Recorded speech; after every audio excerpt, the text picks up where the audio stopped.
It's just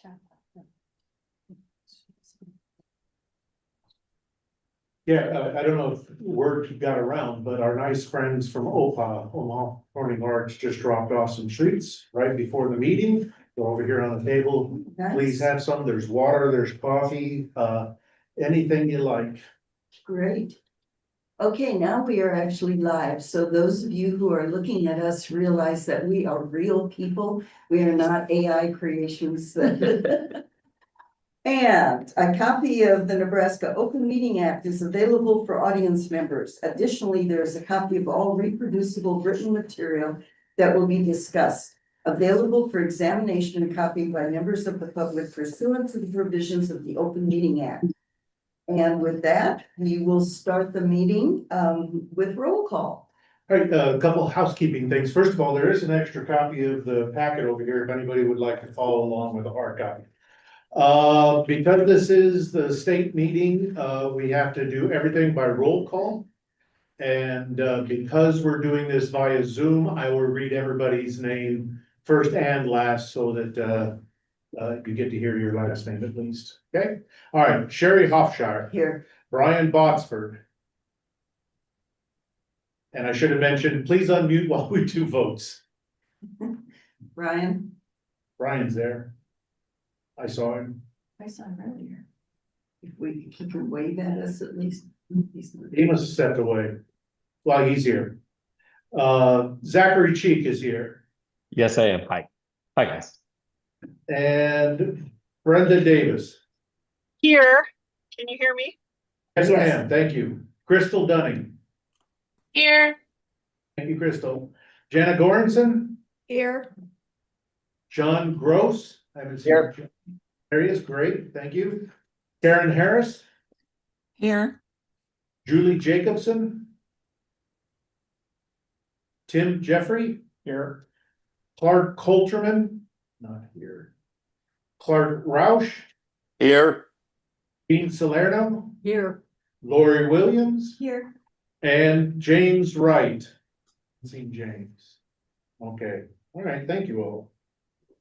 Okay, and for those of you who have been on the board for a while, you realize we have 2 new board members. I'd like to welcome them. And would you both just take a minute or so, just tell us who you are, where you're from, and anything you want to share with the group. We'll start with you, Tim Jeffrey. Sure. Well, hello, everyone, and thanks for having me. I am, let's see, a native Omahan that went to grade school here, but then the dad and took the family and moved to Northern Illinois. So it was a short-lived, but we moved moved here in '96 back to Omaha, and have enjoyed living here and raising our 5 kids here. We live in the Dundee area. I currently work for Kiewit. I'm on year 26 at Kiewit. And we do have involvement in, let's see, in our church, actually, one of the churches that we went to Pius. We're now members at St. Margaret Mary, but we still volunteer at Pius. I'm also the current president of the Omaha Community Playhouse. And I'm trying to think, and we are proud foster parents as well. Wow. So, All right. thank you. Thank you. Lori Williams. He's a lot more interesting. Hi, I'm Lori Williams. I'm a native member of Norfolk, Nebraska. I was born and raised there, graduated from high school there, met my husband. We started dating when we were sophomores in high school, and we've been together ever since. We've got 4 children, 3 married, 9 grandchildren, 1 that's actively dating someone we actually like. So we have an independent insurance agency in Norfolk that my dad started from scratch, and my husband and I bought it, 35 years ago. And our son works with us also. We have kind of a fun little interesting niche business. We write meat processors across a lot of the Midwest, which is kind of an interesting insurance segment. As I was reading through the board book, I thought it was interesting to read about the Great American Comedy Festival. You know, that's Johnny Carson's, Norfolk is Johnny Carson's hometown, and I served as the executive director of that organization for 6 years. It was interesting to hear the comments. I'm also a breast cancer survivor, and so I'm very active on a board that we started from scratch in Norfolk 12 years ago. And this past year, we proudly said that we had not only raised over $1 million like a couple years before, we've now given back to our community over $1 million in that 12 years. And that's kind of a claim to fame. I think they think I have a lot of financial experience. I've just been a treasurer on a lot of boards. So their idea of my financial experience and my experience are maybe a little different, but I'm super excited to be a part of this board. In Norfolk, we've had a storied history of board members that have been a part of this, and I'm very proud to step into what I consider big shoes to fill. So thanks so you. much. Well, and obviously, welcome to both of you. You're gonna be wonderful board members. All right, with that, we move on to the approval agenda. Does anybody have anything they want to ask or edit with the agenda before we approve it? Then I would entertain a motion to approve the agenda. So moved. If anybody from Zoom land would like to make a motion or second a motion, if you would just say your name along with your motion, so we get that down. Thank you. But I did hear Jean, Yes. and then I heard Clark. Clark? Clark. Thank you, Clark. Jean? All right, so then roll call. Yeah, and Jean, and Clark, right above. All right, okay, Sherry Hofshardt. Yes. Brian Botsford, Yes. Zachary Cheek, Yes. Linda Davis, Yes. Crystal Dunning, Yes. Anna Goranson, Yes. Don Gross, Yes. Aaron Harris, Yes. Julie Jacobson. Oh, Tim Jeffrey, Yes. Clark Holterman has not joined us yet, Clark Roush, Yes. Jean Salerno, Yes. Lori Williams, Yes, James Wright. Oh, okay, thank you all. Okay, Oral Communications are wonderful partners in crime. Maggie, are you with I'm us? here. Oh, great. I thought you were gonna be late. Okay. Oh, no, I'm not. I'm just going to have to drop off a little early, but I am here now. So I'm very happy to be. I'd like to start by welcoming Tim and Lori.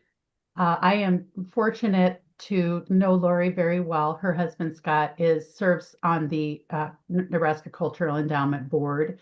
And I've gotten to know them both very well over the past several years. And it has been a pleasure to work with Lori. She is also on our advisory committee. So, and Tim, I believe we have met before, but I look forward to getting to know you a bit better, and welcome to both of you.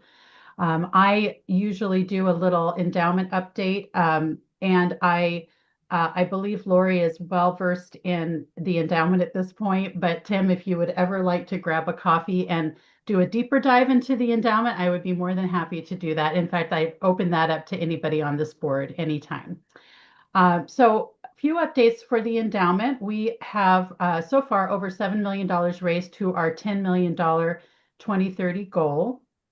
I didn't put this in this particular slide, but we have found out that after the last legislative session that there was actually a motion to pause our state match, which is $1 million a year for 2025 and 2026.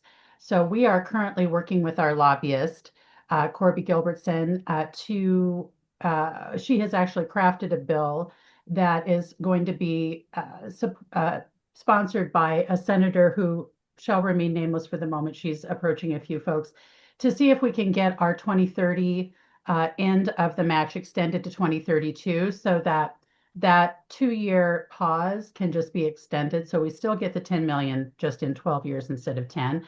So we're in the process of working through that right now. We have a government relations committee that is loaded with a lot of people who know way more about the legislative process than I do. So we're in very, very good hands. But at the moment, we have a $10 million goal and we are over $7 million towards it. So we are over kind of over our yearly goals at the moment, which is exciting, and I'm happy to be in that position.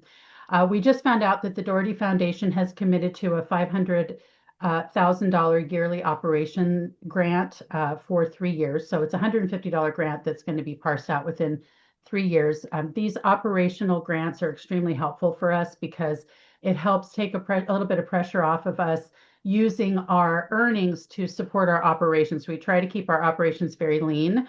So when we have large funders like the Doherty Foundation who do not like to support endowments or have it in their bylaws that they cannot support endowments, we often ask them to support us operationally, which fits in a little bit more with what they can do. And that way we don't need to use as much money for our operations and we can give more money to the Nebraska Arts Council and Humanities Nebraska. So that was nice to know that we have that money coming in for the next 3 years. We also just recently got our gift from the Mammal Foundation. They have been longtime supporters of the endowment. They gave $50,000 to the endowment this year, and the D.F. Dillon Foundation committed $25,000. So in the last few months, we've had a few significant donations, which have been great. Our goals for 2026 include cultivating new donors from established supporters of arts and humanities that have yet to give a gift or have a relationship with the endowment. We had a strategic session a year ago with our board. Mike was a part of that, and one of the things we identified is that we had been really leaning heavily into donors that we had established relationships with years ago, and some of those donors, like the Holland Foundation, now are sunsetting and are no longer available to us. So we really are pushing hard the next few years to develop new and cultivate new donors. We're also going to cultivate regular donors to commit a 4-year pledge to help us get to our $10 million goal by 2025. And we continue to focus on the impact of the Nebraska Arts Council and Humanities Nebraska through our regular communications with our donor base. And that is easy to do because the programs that they create and the grants that they give are fantastic and widespread across the state. And so it's always a pleasure to be able to talk about the impact that the endowment funding has on the state of Nebraska through these two terrific organizations. We can go to the next slide. Some big news for us is that we have a new board member and she will be beginning her term in 2026. Some of you may know Beth Whited. She's the former president of Union Pacific Railroad. She is currently still working kind of on a part-time consulting basis with Union Pacific, but has freed up her time a little bit, and just comes with an enormous amount of experience and connections in the state. And so we are just thrilled to have her as a new board member. So that's very exciting for us. We can move on to the next slide.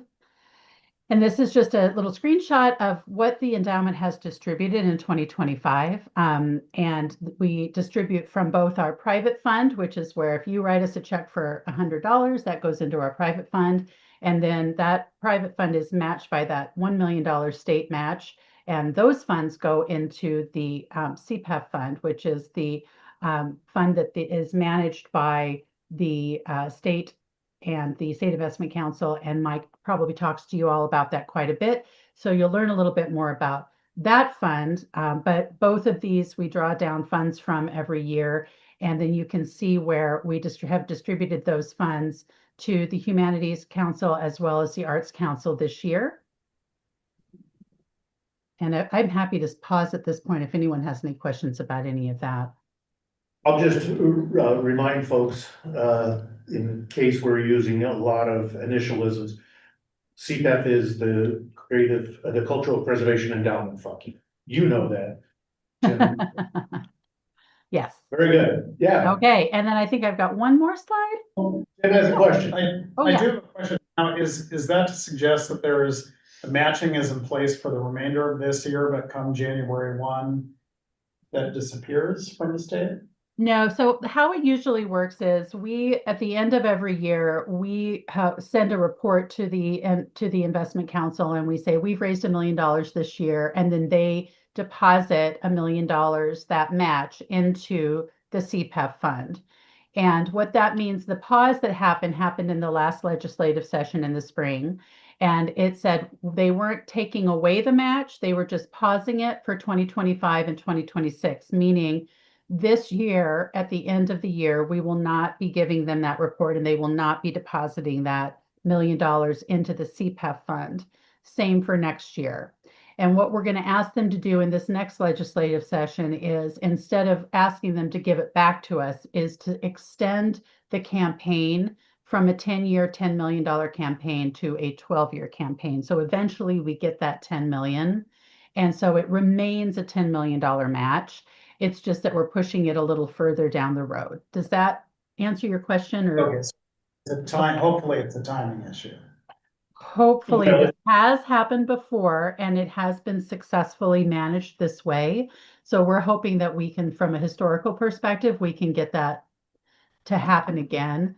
We're not sure if that's actually, that with this next legislative session, we're not feeling super confident that we can maybe get it passed now. We're hoping we can, but at the very least, we can have a hearing where folks can get up and talk about the impact and the importance of the endowment in the state of Nebraska, and at least get it out there that this is something important. So maybe if it doesn't pass this year, next year, we can get back in front and hopefully we can succeed then. The annual transfer happens from the general fund to this trust, the Cultural Preservation Endowment Fund. And by statute, it happens every year at the end of the year, unless they pass legislation to pause it. And that's what happened this year. But it's more of a budget thing, because they were trying to make the budget work last year. They said, we can't afford that $1 million transfer. So for the next 2 years, they paused it. Correct. Any other questions? Okay, one more slide.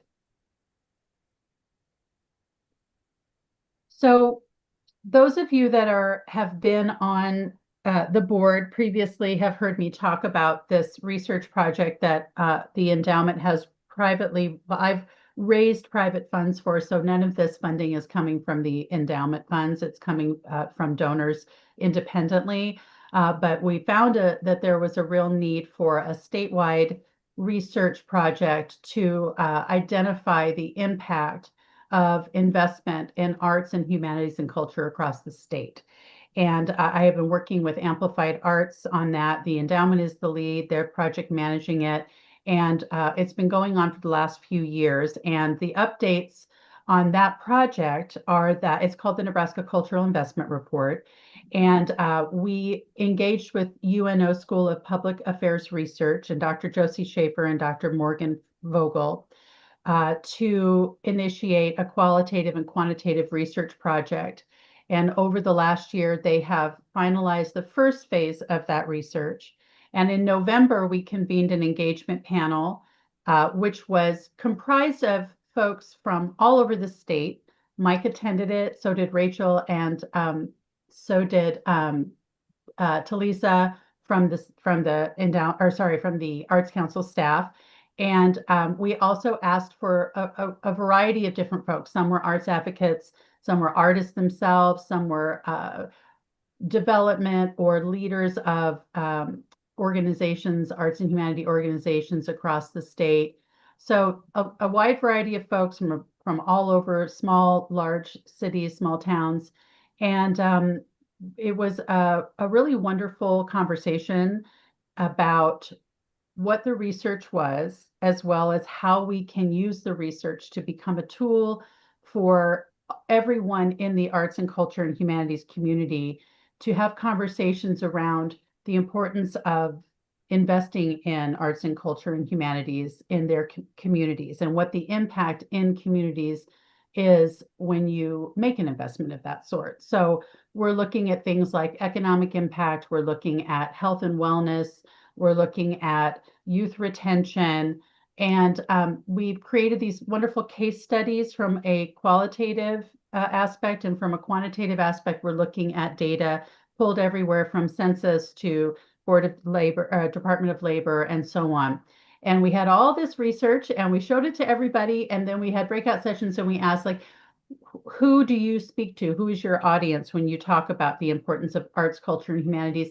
And how could we package up all this information to make it the most valuable to you and to these people that you're speaking with, whether it's raising money or getting buy-in from your communities or talking to your city council about why they should be supporting your organization or your efforts.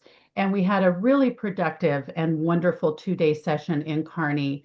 And next steps are to be determined. We are going to be working with a strategist to sit down and figure out, now we have all this information, all this feedback, what do we do with it, and how do we roll out this amazing research project in a way that is useful to the community in the state.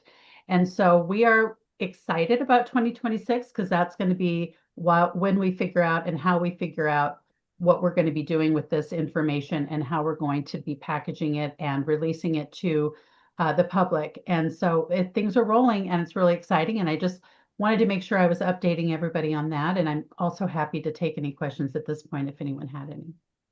Well, and let me echo what Maggie's been saying about this. I did attend, well, I was only there for half a day because I was also attending another conference at the same time. But the energy in the room was very exciting. And the conversations and the people all pulling in the same direction was really great to see. And the folks from the creative districts coming together and talking about the successes in their communities and the other people learning about those and the impact study and the value of it was all very exciting.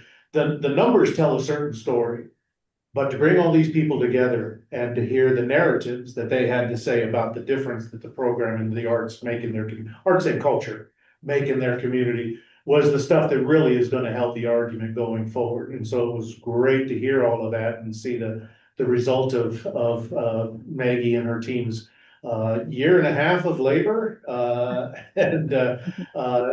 think the only frustration is that we can't scale this so that every single community can walk away with the same impact that those 5 did. Because I think that it's a wonderful thing for every community in the city, in the state, to be able to see at their level what a difference it's making. So with that, if anybody does have any questions about it or comments, that'd be great to hear. And I will thank you so much, Mike. I'm glad you found it valuable. I will say we got a lot of feedback that was excellent about just that. Just having people in the room together talking about these things was so important. And one of the biggest areas of feedback, which is something we need to digest and figure out how to work with, is that maybe instead of talking about these particular towns and cities that we did the case studies in, is to bring it into like one larger findings as opposed to isolating it to different communities. Like, how do we amalgamate it all together and then talk about outliers as well? So we're going to be working on that too. And we may end up doing case studies in a few other communities as well. So, but we got so much feedback and it was all so positive. And I do agree that one of the most exciting things was just having all these creative, amazing people in one room. And it was such valuable conversations. So thank you for that, Mike. And I was real excited. And if no one has, Maggie, yeah. What were the 5 communities that you did the case studies in? Good question. So one was Norfolk and one was, I just want to also mention that we spent a lot of time deciding which communities, and we wanted to have all different sizes. So little small communities to larger, we didn't want it all to be Omaha and Lincoln. And we wanted to make sure that we grabbed quadrants from all around the state so that it was, we were representing all the areas that we could. And we wanted to make sure each of those had a creative district. So we wanted to just sort of, those were sort of just the qualifications we had. And it was hard to choose. And I do think coming out of it that we may move forward to some others as well. But it was Norfolk, Red Cloud, Alliance, McCook, and the Benson district in Omaha. And so those were the 5. And it was just amazing to see how these communities are fostering and developing incredible incredible arts and culture in their communities that are lifting their communities and making them places people want to live and bringing in business and so on and so forth. So it was a successful, it was definitely a successful investigation. And I think there's a lot, I think this project could continue and we could look at other communities and it could develop into something that goes on over time. Every 3 years, maybe we go back to it, so we're looking at it as an ongoing project. And I will just mention too that we have a variety of folks that are supporting this in terms of financial, the biggest supporter being the Sherwood Foundation, who have already invested $250,000 in this project. They believe this is something that that really needs to be done, that hasn't been done, so far. And so we have a lot of folks behind us that are really confident in this project, and I'm excited. Great. Thank you very much, Maggie. You're It's welcome. really exciting. Thank you for the time. Okay, then moving on to Nebraskans for the Arts. Well, I tell you what, Okay. I just realized I printed the agenda that does not have, Maggie, we need to ratify your new board member. Yes, we do. Yes.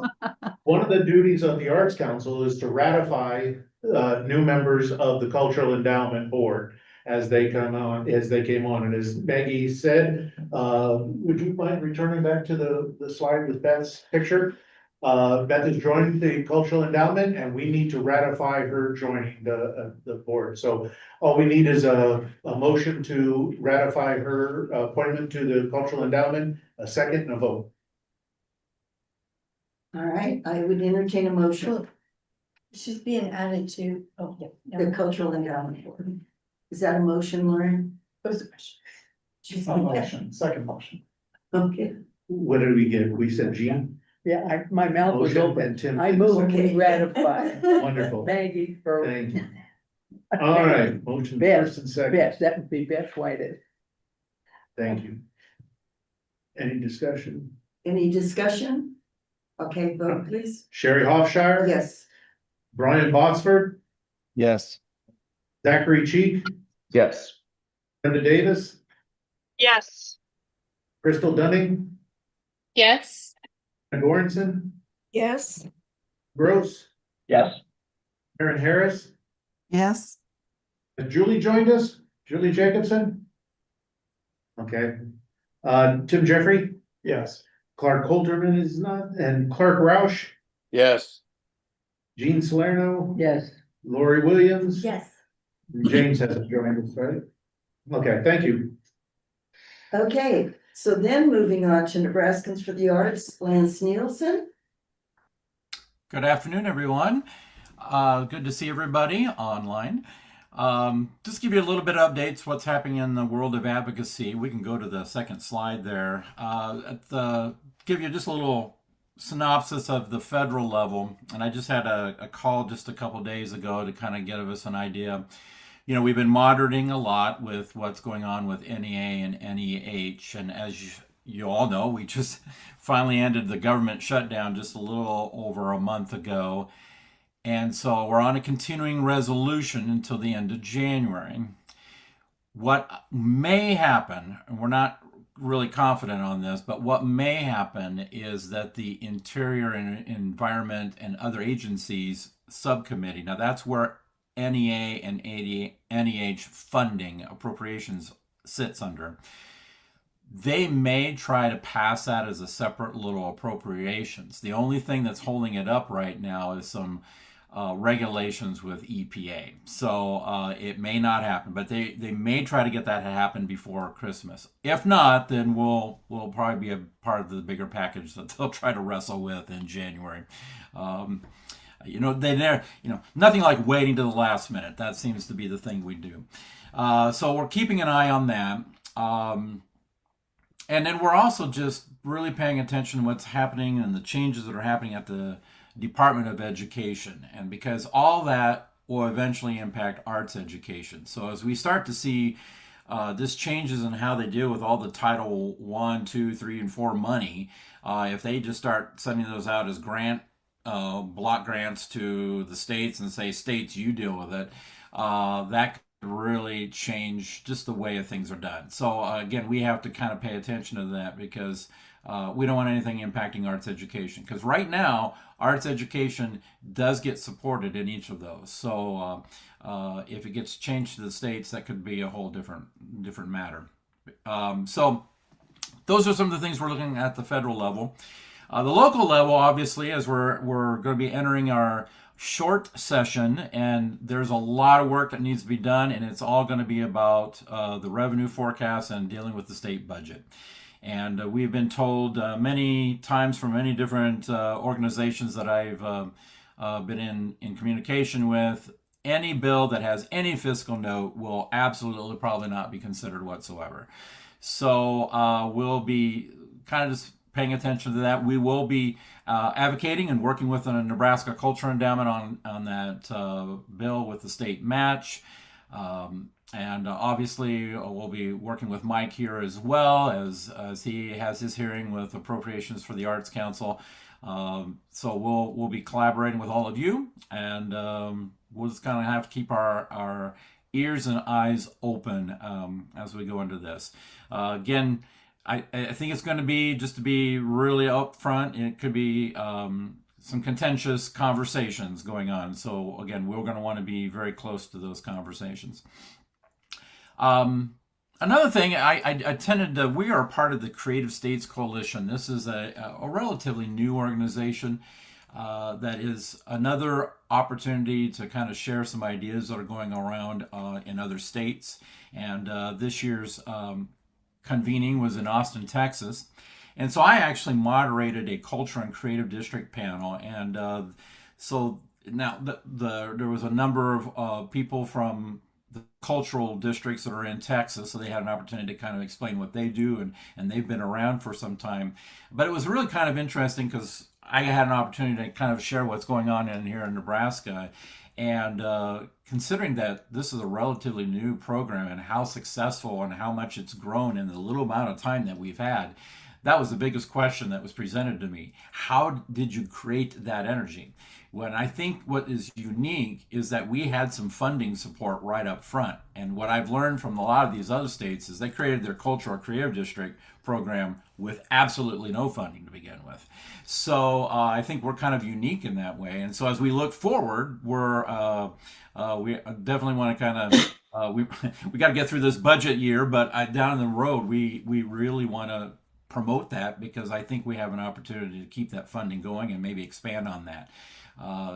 I've said this many times, I think in previous meetings, when I sit in on legislative sessions in the spring, they could be talking about a bill that's not even related to the arts. It could be about economic development or the brain drain and keeping people in Nebraska. And you will hear that creative district conversation emerge. So the senators understand how important this is. So it is, we got some leverage there, which is great. So those are just some of the things we're focused on. We'll go to the next slide.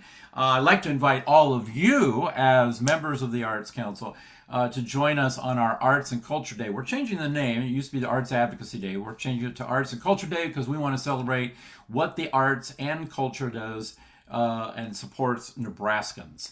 And so that's on Wednesday, February 4th, with some activities going on late afternoon on February 3rd that you can also participate in. If you go to the next slide, I'll kind of give you just a little bit of a recap of what's going on. First of all, on Tuesday, if you come in early, especially if you live across the state and you want to come in early, we will have a block of rooms at the Hampton Inn if you want to get a reduced rate. But we're going to meet at the Summer Lodge Gallery, and we're going to have a reception at the Sorrel Cider that evening. We're going to be inviting some senators. We're also state senators, but I'm also going to be inviting some staff members from the Lincoln office of Senator Fisher, Flood, and Ricketts. So maybe we'll get some connections there as well. Then on Wednesday, we have a number of things going on at the state capitol in the morning. We'll have an opportunity to have some meetings with senators. We're going to have some leave-behinds. We're going to have an America 250 kickoff, which we've invited the governor, and he is going to be there. The Nebraska Music Education Association always does a Capital Series concerts during the spring, and so they are joining us like they did last year. So we'll have a concert in the Rotunda over the noon hour, which will be wonderful. We're going to have some art galleries in different senators' offices that you'll get to go and visit. And then in the afternoon, we'll be at the Scottish Rite Building right down the street. We're going to have some roundtable discussions on just some various topics that I think will be very interesting for people. So really a great opportunity for everybody to come together, network, but most importantly, to share our stories of why arts and culture is so very important. So registration's open now. We encourage you to do that. And I'll actually put in the chat.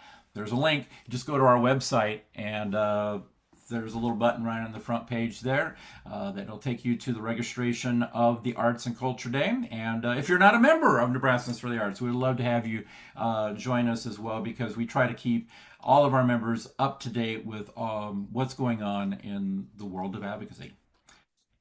And that's my report. Thank you, Lance. I'll just mention at this time that one of the conferences that I attended recently was the executive forum for NASA, National Association of State Arts Agencies. One of the breakout sessions was on advocacy and building advocacy capacity. And what was remarkable was several EDs, executive directors from other state arts agencies in the table there, and to hear the varying levels of their collaborations with their state's arts agency, or advocacy group, if there was one. There were some states don't have an arts advocacy group. There are some that whose advocacy group, for want of a better word, works at cross purposes from the agency.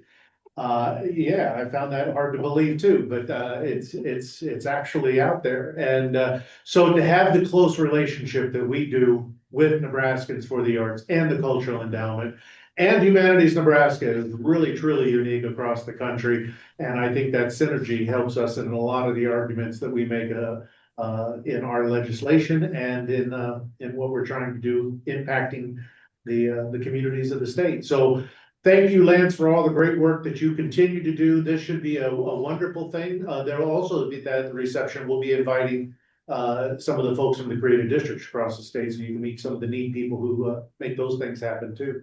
Even Norfolk. Thanks, Lance.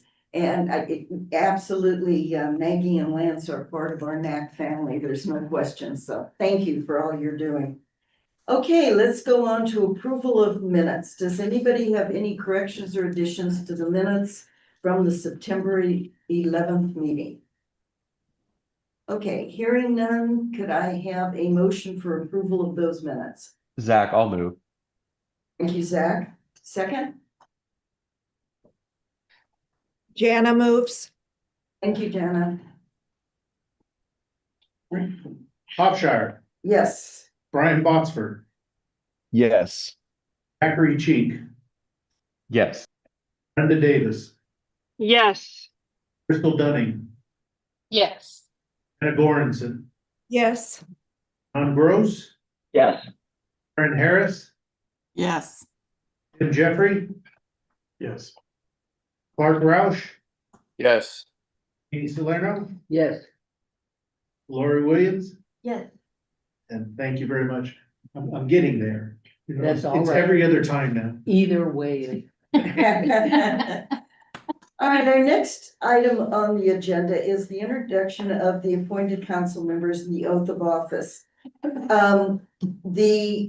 Brenda and Crystal and I have been reappointed for a 3-year term.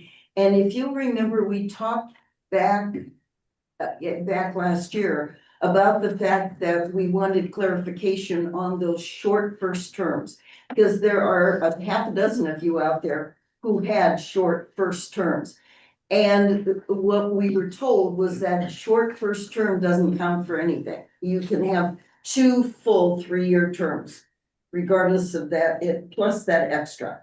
So we wanted, this will be the first time that we tested it with the governor, and the 3 of us got reappointed because we had short first terms. So for what it's worth, you can have another full 3-year term when your time is up if you were a short termer the first time around. Then we also had Tim and Lori, who are new board members that were appointed. I will publicly say thank you to the governor, who was very expedient, he and his office to make sure that these appointments were done on time so that we didn't have to have our past board members stay on for months, which has happened in the past. So thank you to the governor for that. Now, we have to read this oath of office. And this is always, for those of you who've been here before, this is always one thing where we're all trying to talk at the same time. It gets a little messy, but I would suggest, and it gets even messier because those of you who are on saying it from on screen and those in the office, but we will go ahead and obviously you state your own name and do the best you can, just get through it. And because we have to do it orally. It's a lot of fun. We play it back at the Christmas party. Yeah, it ends up being good for laughs. Okay, here we go. So those people, Brenda, Crystal, myself, Tim and Lori, are you ready? All right, Yes. okay.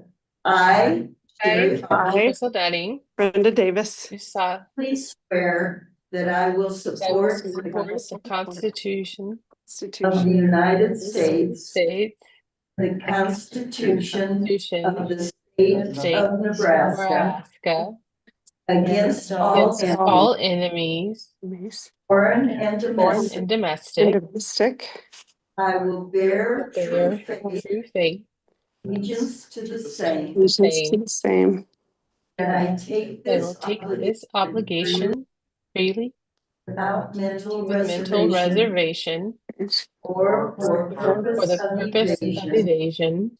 and I I will will faithfully and impartially partially the duties of the office the office of council as a member, member, the law, according to the and law, to the best of my abilities.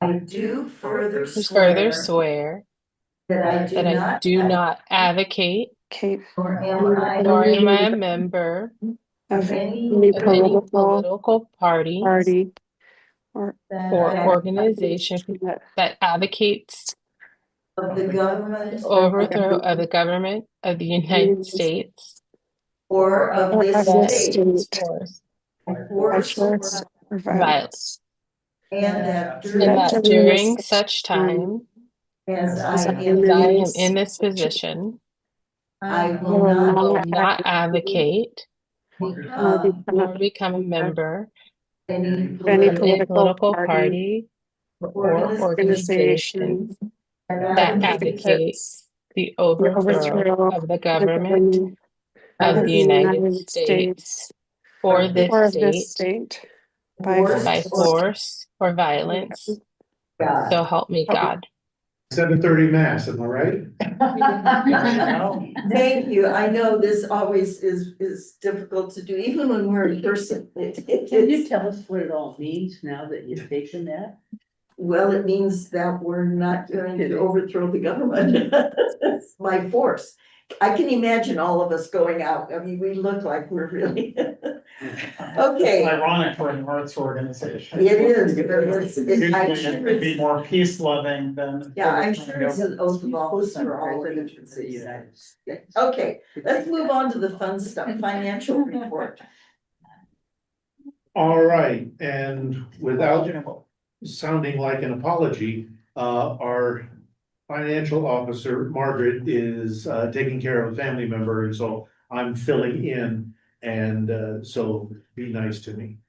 All right, so. You haven't done this before. It's, you know, it's like riding a bike, I'm sure. If you would please go to the next slide. And in your packet, the allotment status report, which is on tab 2, page 6. And again, as a reminder for everybody, this is the report that the state provides for us as to where we are at any particular time. This one is as of October 31st, which is when we close the books for this meeting. You see on the left, the 3 different programs to which we receive funds. Program 326 is the promotion of the arts or administration. Program 327 is aid to the arts or grants. Program 329 is Arts and Humanities Preservation, or CPEF, the Cultural Preservation Endowment Fund.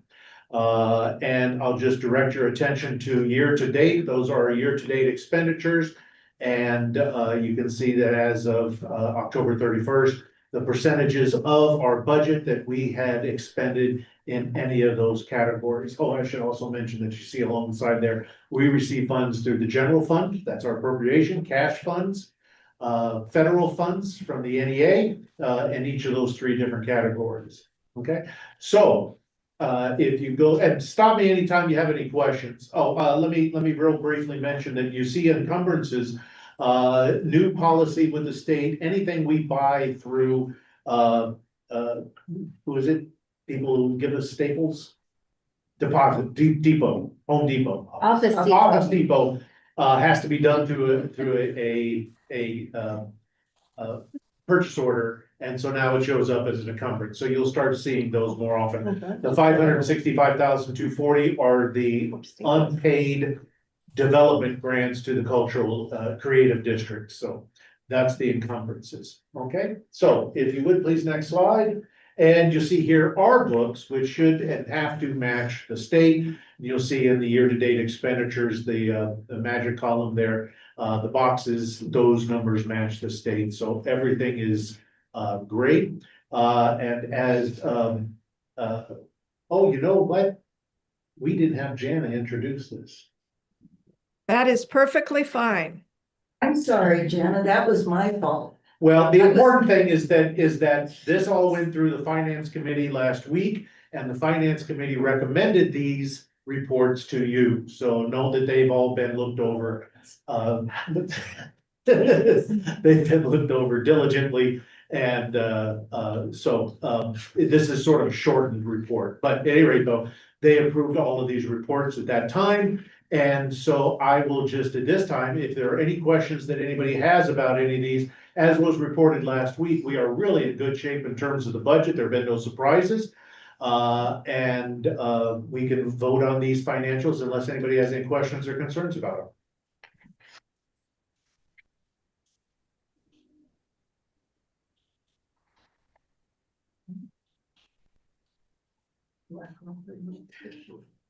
Yes, please.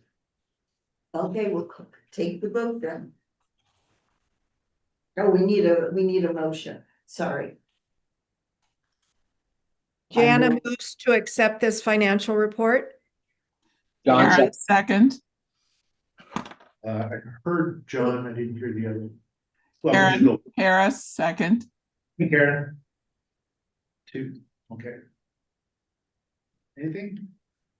All right, Sherry Hofshire. Yes. Brian Botsberg, yes. Zachary Cheek, Yes. Brenda Davis, Yes. Dunning, Yes. Anna Goranson, Yes.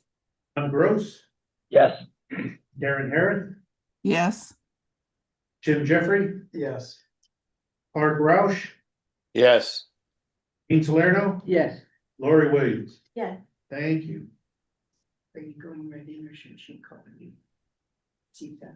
No, I can go ahead. I do want to stop at this point though, and just, per the budget, let everybody know that if you've been watching the news or listening to the paper or anything like that, you know that, there is a 450 some million shortfall in the state. We have been asked by the financial office, the fiscal office, to represent our modification budget. What that means is that when we do our budget requests last year, we're also asked to do a modification budget, which says what we would do if they had to cut our budget by 5%. It's just an exercise we do so that they see and so that we determine what our priorities are, should that happen.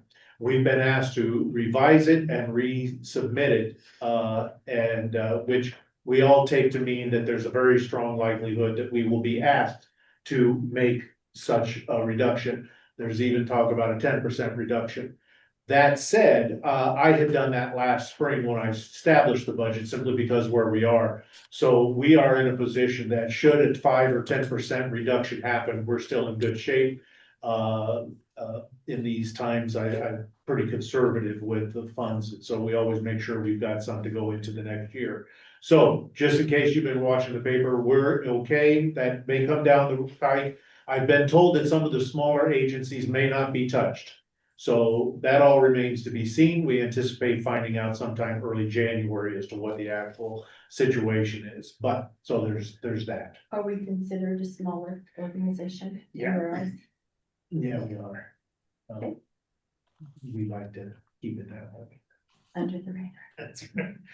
For things like this. All right, are there any questions or comments about that? Otherwise, we can go on to the next one. And as Maggie mentioned earlier, this is a report of the CPAS distribution so far this fiscal year. And as you can see there to date, since August, we have drawn down $726,000, which is a phenomenal year. I will go further to tell you that we just got a report. Maggie, are you still listening? I don't know if she left already.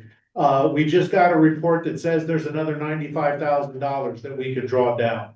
So as soon as we get that prepared and get everybody's approval, we will draw that down. So we'll be at about 820.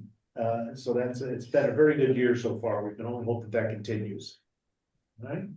And on the left there, you see the chart. That jump in the yellow line is that $1 million transfer that happens at the end of the year. Unfortunately, we won't see that jump this year, but and not taking any money away, and that's the good thing. All right, any questions about that? Okay, Sam? Let's see. Yeah, we got, Yeah, yeah, we've got Was there- more. is there not a slide with the The appointments appointments? in that board. What did I do? That's okay. Well, it's in the, This is what I need, Margaret. yeah, the next item is the NAC Development Corporation. It is the job of the NAC, chair to appoint the president for NAC DC. And, Janet has graciously agreed to continue doing it. She's done a great job over these past years, even if I forgot to let her take over the financial report here. But she has agreed, and if in tab 2 of your materials on page 14, you will see the names of the board of directors for NACDC. Zach, Jana, John, and James. I would also ask before we vote these people officially in, if there's anyone else on the board who would like to serve on the financial NACDC, we can get you nominated and voted in along with everyone else now, so you can just say, hey, I'd like to be on that, and we'll put you on. If you are interested but don't know for sure if you want to do it now, we obviously can vote at a future meeting. Vote you in. So is there anyone who would like to jump into being on this list before we vote on these 4 people?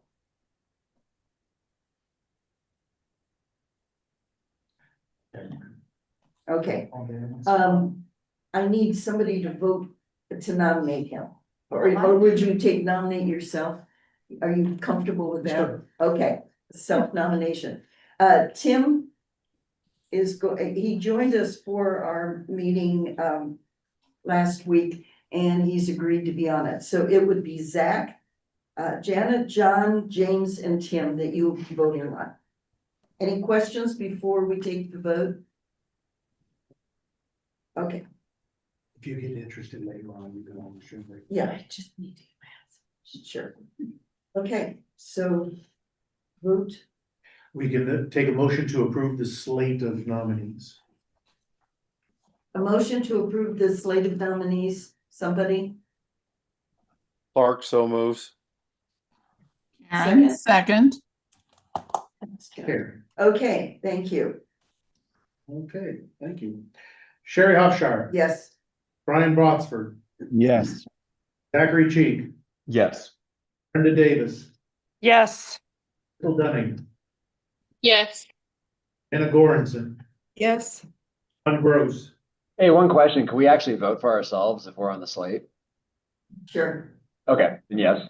Yeah, I mean, Robert's rules say you can't. Karen Harris, Yes.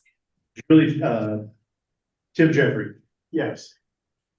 Clark Roush, Yes. Palerno, Yes. Lori Williams. Yeah. Thank you all very much. Okay, let's go on to some fun stuff. Grant reports. We give away money from the Nebraska Arts Council. So it's always fun to hear where that's going. Josh, I think you're doing the Artists in Schools communities, right? Yes, yeah.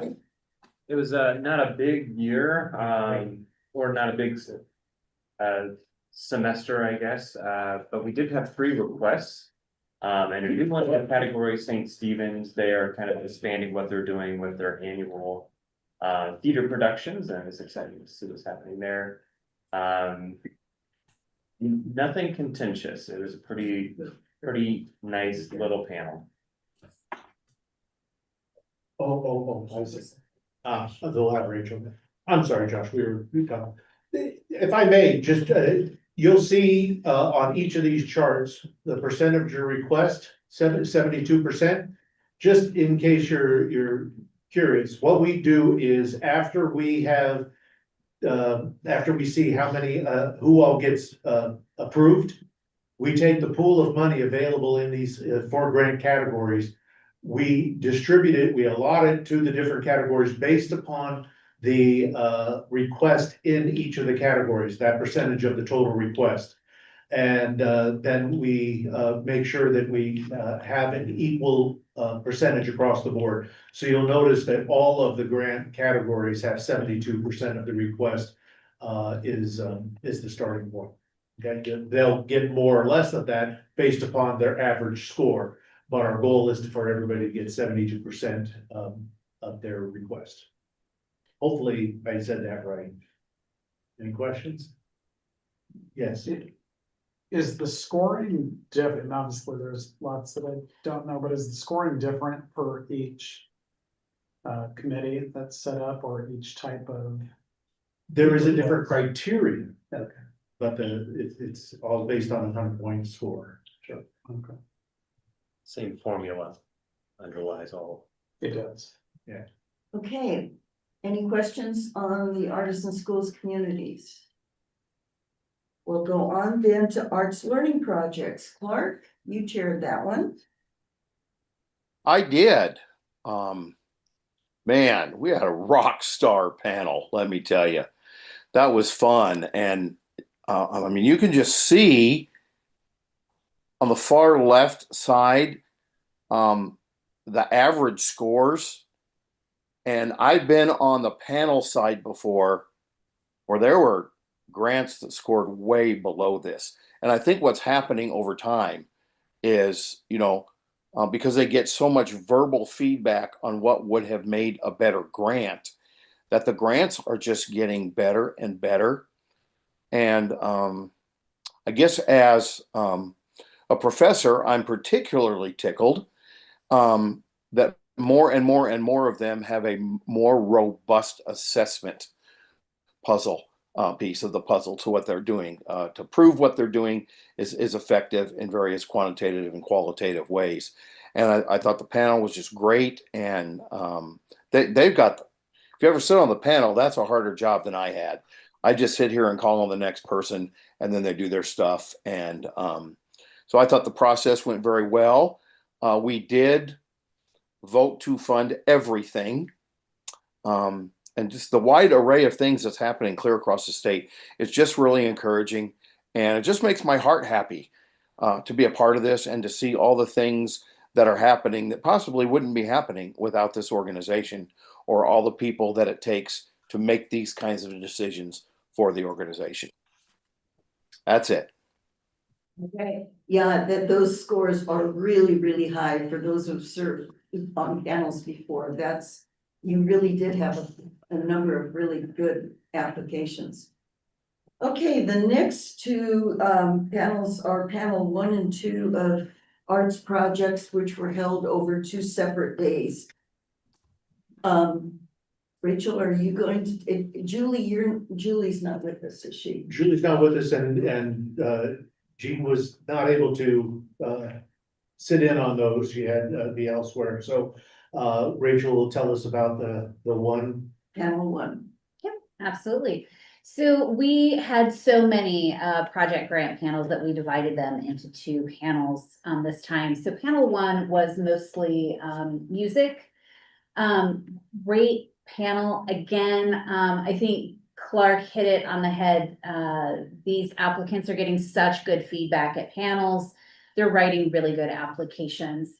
Can I just jump in on that point? Because this is an excellent, River City Mixed Chorus used to not get funded because their applications were so bad. And now they were the highest scoring. So it's a perfect example of it. Absolutely.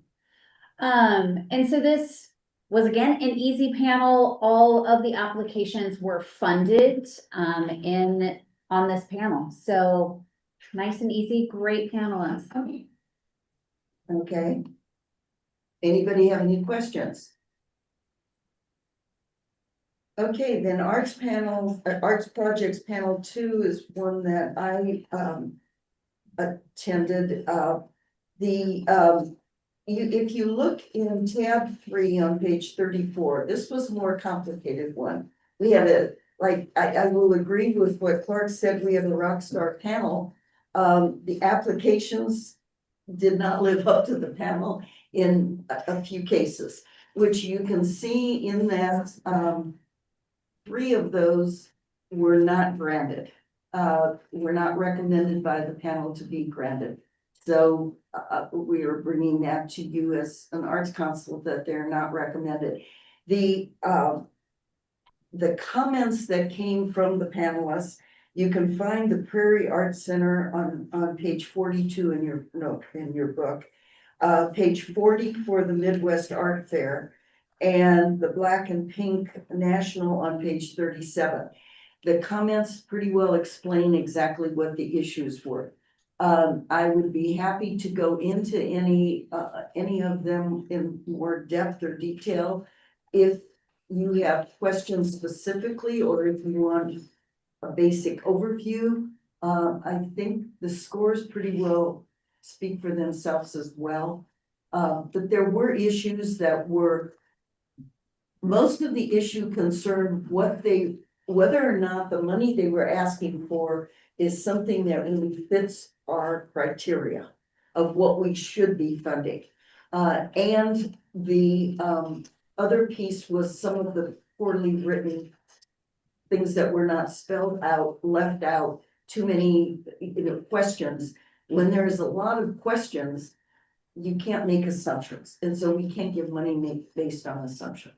The Black and Pink had particular issues because they were talking about a national, and we did not have information on how much of it really affected Nebraska. Well, it's Nebraska dollars, so we needed that. As well as we have to keep in consideration of what the NEA says this money can be used for, so. I'll just reiterate that again, at the panel, there was all sorts of wonderful comments and constructive criticism of the applications, and all of that will go to the applicants so that, and if they have any questions, what we love most is talking to people about how they can improve their chances at panel. So they will get those and have the opportunity to learn before they do it again. And I would say these 3 were new applicants to us this year. So it is a learning experience. So I think it'll be helpful. And it doesn't necessarily mean that what they're doing isn't good. Right. It's just maybe we're not the right funders or how they present it. Okay, any questions? All right, then the annual series and events grants, Zach? Sure, I can say a few words. I didn't prepare anything, forgive me, but I just remember being all around impressed by these groups. And what I love about the annual series and events grants is, as the name suggests, they come back just about every year or so. like Sherry said, we give out money, and so it's all the better. But yeah, I remember being very impressed with them all around. Like Clark said, the quality goes higher every year, and they all have my recommendation. So yeah. Okay. Well, we don't have to vote on this, do we? I will note that if you notice, there's only 4 in this category anymore. We used to have 9. And I thought so. I thought I was going crazy, Mike. well, some of them have fallen out, others have moved on to other categories. One of the things that we're working on between now and the end of the year is finalizing plans to move this to a 1-time-a-year grant category, as we do with the annual, and what does APAL stand for? Annual programs in arts learning. Right, it will mimic that. Well, these will be long-standing and consistent programs, but we'll only have one panel. It'll happen in the spring, and we'll do them all together. So that will simplify their lives, it will simplify our lives, and so we're working on that now, and I think those emails go out next week. Okay, good to know. Yeah, I thought there were more last year because I'm pretty sure I did ASC last year, but I just thought maybe there was like an economics we call it selection bias. You know, maybe the best ones just stuck around and applied again, or maybe that they just anyhow. So thank you, Mike. I thought I was going crazy. Well, thank you for sitting in on that one. Well, and there's a lot of happy communities out there who are getting money and doing some good things. So thank you, everybody. Thank you, board members who sat in and chaired these, and because I know it takes time, and appreciate it. We'll have dates for the spring panels, probably January, February. I find it absolutely amazing to find places in the state that I'm not familiar with doing some monumental things, and they really know how to work with resources. And that's what I really like about these grants, reading them. That comedy festival. Okay. Good things. Yeah, there's your comedy festival. All right, let's move on to the next reports and discussions items. The first one is the chair report. I just have a couple of things. First of all, be sure you put your board dates for 2026 that are listed at the bottom of the agenda for next year. The March meeting will again be virtual like this is, but I will be, and anybody else that wants to come in person, we're here. So you can come in person. The June meeting is going to be here, and that is an in-person required meeting. The September one is going to be in Kearney as part of the Creative District, similar to how we were in Beatrice 2 years ago in September. And that'll be on the Thursday. And then the December one will be like we're doing it now. So then the other thing is Mid-America Arts Alliance Board. I'll just say that we'll be sending out email calendar invites for all of these meetings so that you can just put those right on your calendar for that. For Mid-America, this year, usually Mid-America has its board meetings twice a year, usually once in Kansas City and then once in one of the other cities in the 6th state region. This year, in November, the meeting was virtual because some of the other arts councils in the states that we're involved with are not, I mean, they're hurting. They're financially are in not great shape. And consequently, let's go virtual this year and save any expenses of travel. In June though, which is usually when we're in Kansas City, we're gonna be in Omaha this year. So I'm hoping that this maze of construction out here, some of it will be gone by then. But it's really exciting. It's gonna be the first time we've been in Omaha for a while. And we're having a meeting next week with the Nebraska caucus people and the Mid-America people to plan where everything is going to be. They are staying at the Farnham Hotel, but where we're going to have stuff and where our evening things will be and what we're going to be able to show off. And so So that's exciting, to have the other 5 states come to Omaha. So anybody has any great ideas of what we should show off, pass them on, right? Yeah, we'll be in communication with them, as, you know, there is little responsibility for things that we have to put together, except for ideas and things like that. And as we learn more about what those are, we'll let you know. It's been a number of years since we hosted a Mid-America Conference. Were you on the last time you were here? The first one I came on was in Lincoln. I know that I think it was my second year that we hosted one in Omaha, so, it's been a while. We'll let you know more about it as we know. That's all I have, so now we go to your report, Mike. All right. And go ahead to the next one, please. Okay, so, real quickly, sort of piggybacking on what both Lance and Maggie said, and what I said earlier. Our budget, this year is in a good place, and, if they do ask for a reduction, we'll be ready for it. We'll let you all know, if and when that happens, and what steps we are taking in order to meet that. Other than that, as Maggie said, we are also in, looking at, Corby is looking at legislation for the statute and extending the years for that, annual transfer from 2030 to 2032.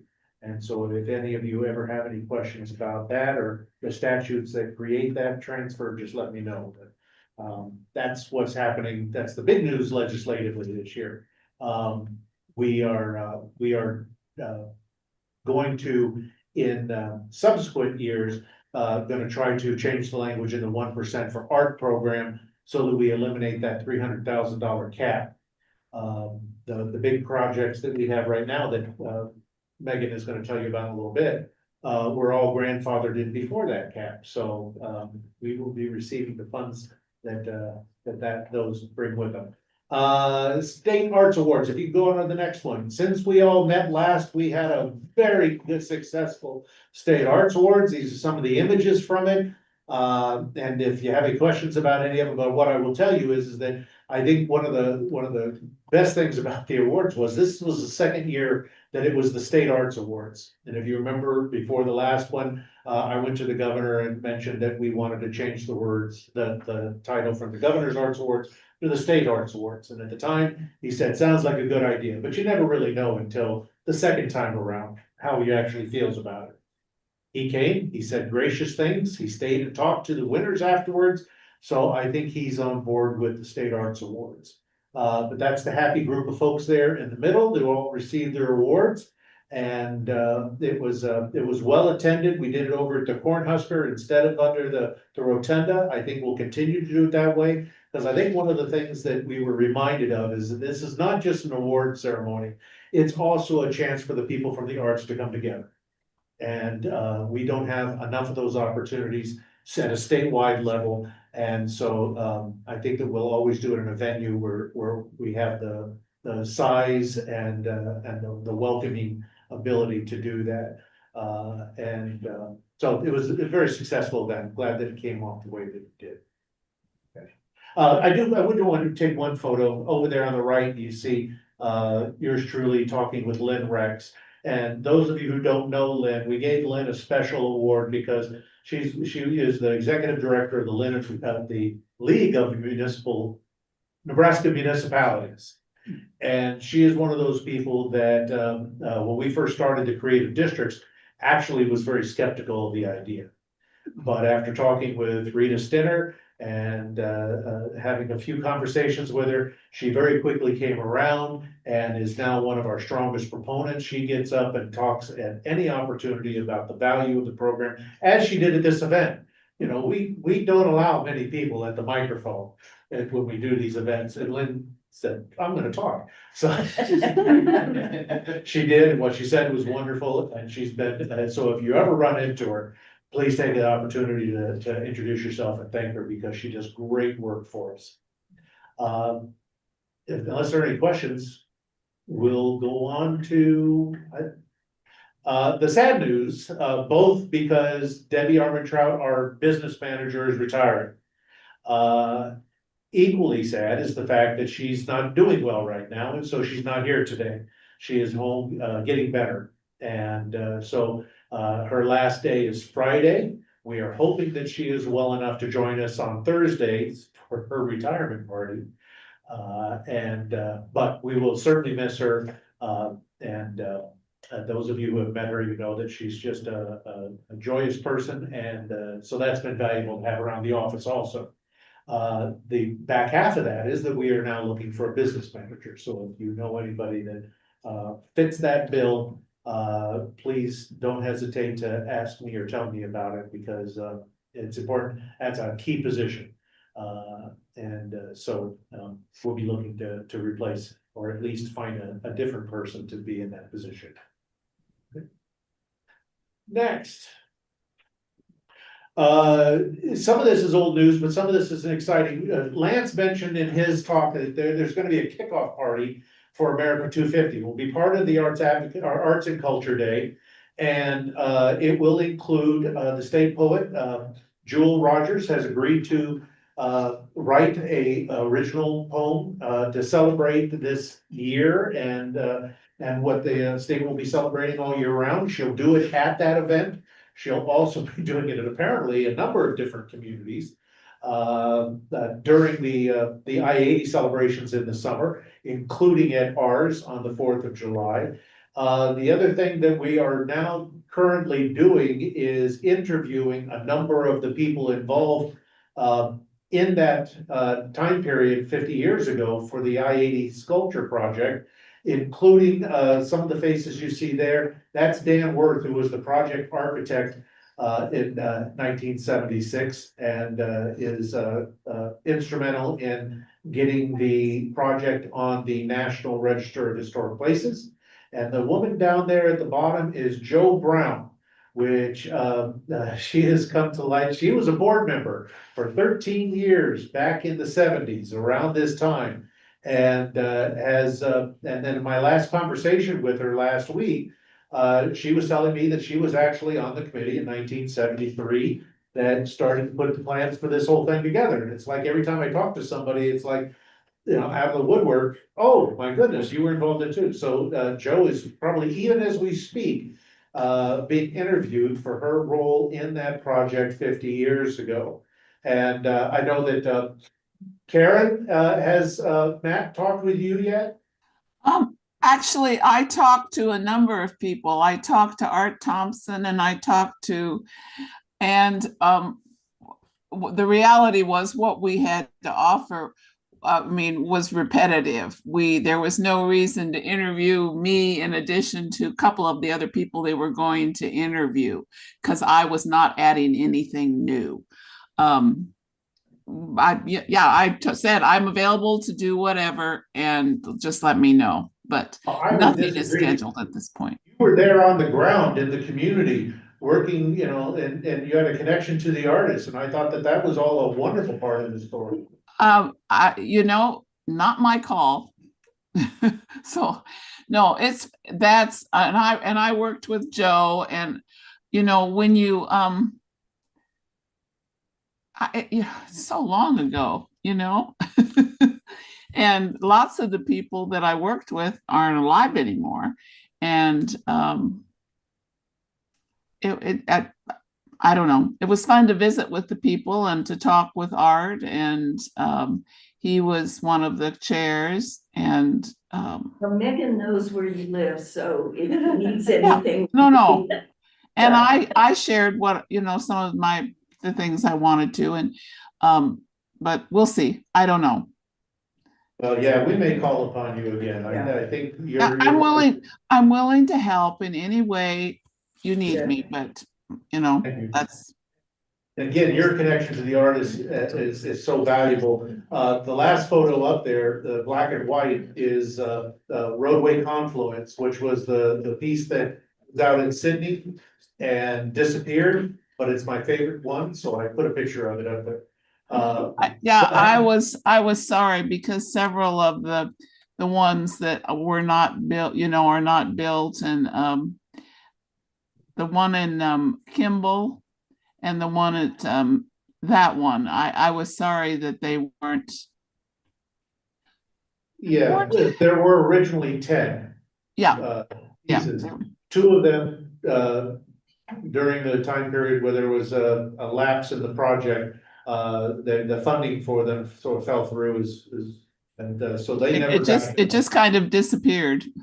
Yeah, then this one was actually built, out in Sydney, but you can look at it, see a hollow piece of aluminum 35 feet up in the air in the wind of Kearney, was kind of doomed from the beginning. And they tried all sorts of, that's the artist up on the piece, by the way. But it came down a number of years ago. It's sitting in a yard out. Kimball area. Do you have a slide of all the talks and stuff? So, funny you should ask that, Sherry. And Sherry was asking if I have information about the talks that are coming up, and this is what we have currently planned, and this is very exciting. On Tuesday, June 30th, well, first of all, artist John Raimondi, whose photo is right there, who did Irma's Desire in Grand Island, also did the sculpture that sits out in front of at the airfield, Dance of the Cranes, and a piece on the Kearney campus, which is called Athleta. He is very excited about coming to Omaha for a week during that time period. He'll come in on Monday, and on Tuesday, there will be a panel discussion of the project, what happened 50 years ago, as well as his work that will happen at the Sheldon. And on that panel will be some of the people I've already mentioned. Art Thompson, who is the project director, Dan Worth, who is the project architect, Karen Genevieve, who worked at the Sheldon and worked closely with Norman Geske, who was the project visionary, and John Raimondi will be on that panel. Last week, right before Thanksgiving, actually, I got a phone call from the folks at Nebraska Public Media, and they will be producing it as a live stream. And so that's very exciting news that it's going to be carried statewide. And they're also working on some other a Nebraska story and some other things connecting with the piece. They're going to be rerunning the documentary that was done 50 years ago. And so that would be great to see that work. And some of those town halls that, Karen, were you at that town hall in Grand Island? I was not on any of the panels, no, but I was involved in what was going on and aware of what was going on. Answered lots of questions and. They'll be rerunning that. That will be exciting to see. And then the rest of the week, you see there on Wednesday, there will be a talk during the day at Mona. And then John will go and see his piece on the Kearney campus. And then there will be an artist talk at the Sturm Museum in Grand Island with a reception to follow. And we're hoping that that will be somewhat of a little reunion, because that's the community that he was in.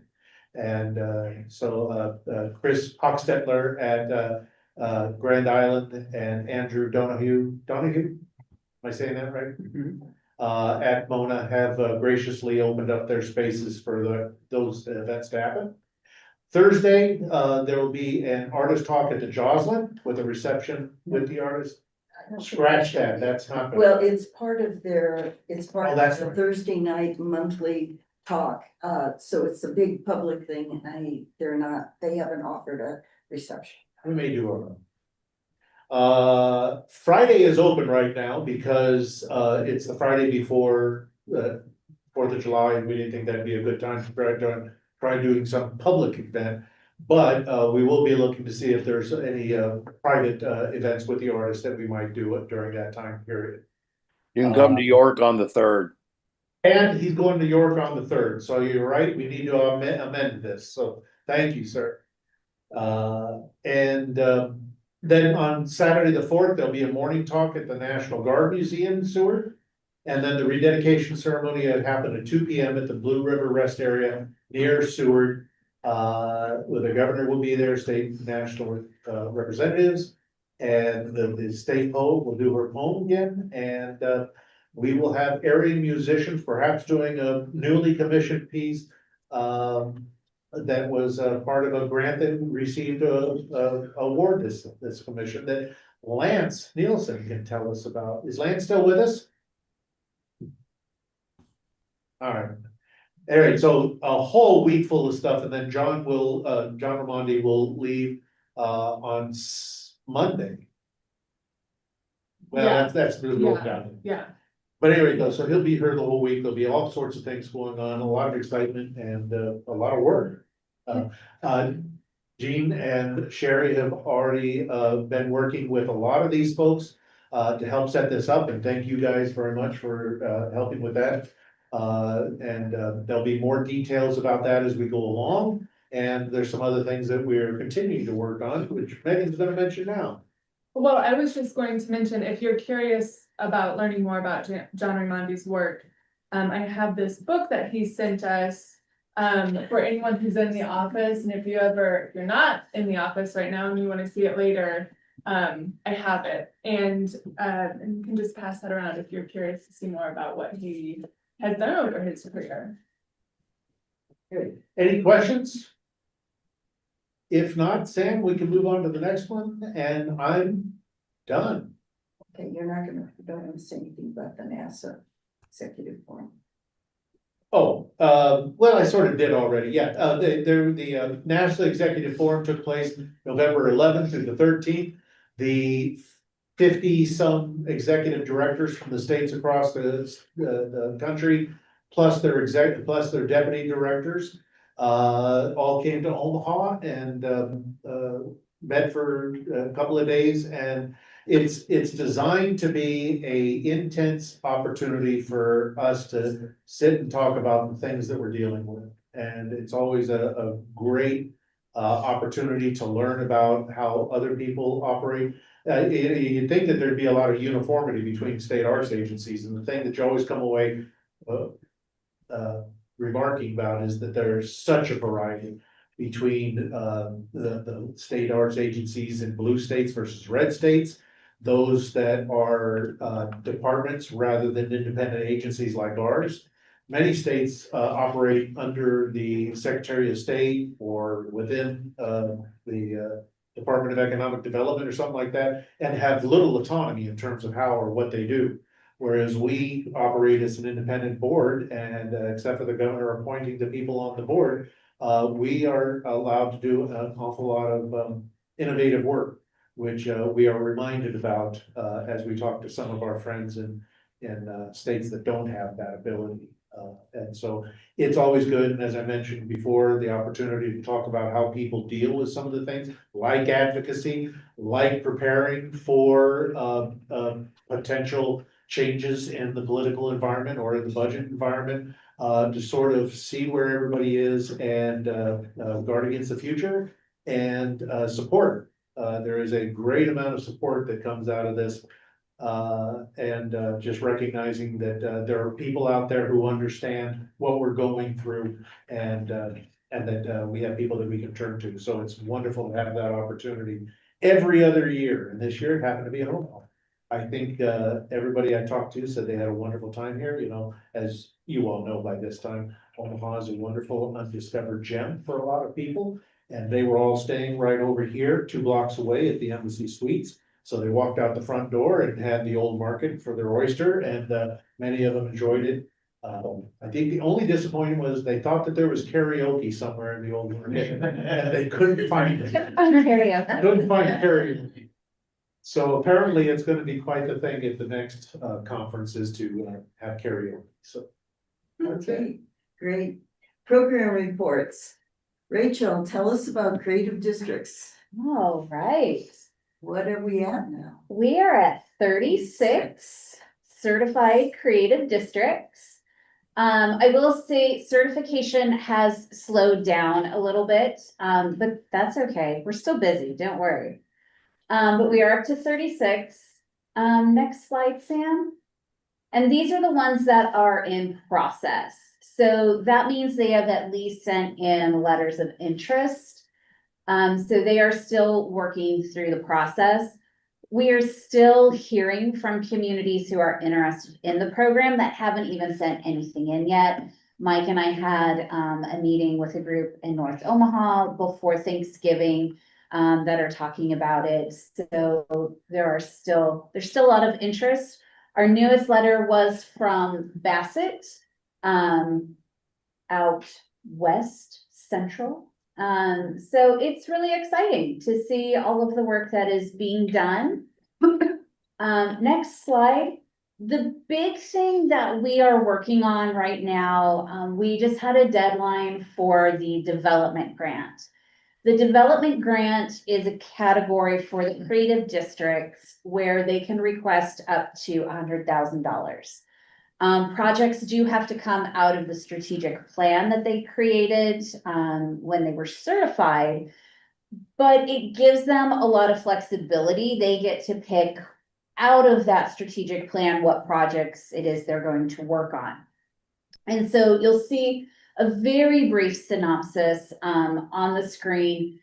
The thing that is really telling for us as we're looking through it is we're seeing a lot of administrative support. So a lot of staff, a lot of that type of support. So we're seeing that that is a big need for the creative districts. And it's something that we're keeping in mind as we move forward with programming. As Lance talked about those roundtable discussions, those type of things, it's something that we're hearing a lot about. The panel for this category will review the applications online. They have all of the information. They are gracious enough to review over the holidays, which bless them for doing that. But we did it this way last year. They said it worked really well for them. And so all the reviews are due January 12th, I believe. And at that point, we'll see which ones score the highest. We obviously do not have enough funds to fund everything. So it is the highest scored with priority given to those that have not received funds in this category in the past. One of the things that I was just reading Alliance's application this morning, and I sent this email to Mike and a couple of the staff. That was such a great story. So Alliance, the creative district, they applied last year and they received funding for the mural festival that they did at Carhenge this summer. In their application this year, they mentioned what they're seeing come from that project is that there was a business owner that owned a building in downtown Alliance. They were thinking about selling the building, not keeping the business anymore.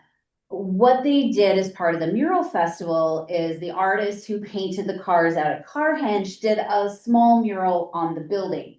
So it tied in the downtown with Carhenge, and it kind of created this cross-pollination type of thing. Because of that, and because of the response from the community and the visitors coming, the building owner has decided to keep the building and is going to turn it into like a third space for the community as like a gathering space for the community to use for different activities. And so it's really exciting to see what is happening because of the projects the Creative District is doing and the direct correlation of what's happening because of the development grants. And that's something that we hadn't really heard yet. And it was so interesting to see that in the application that we got this year.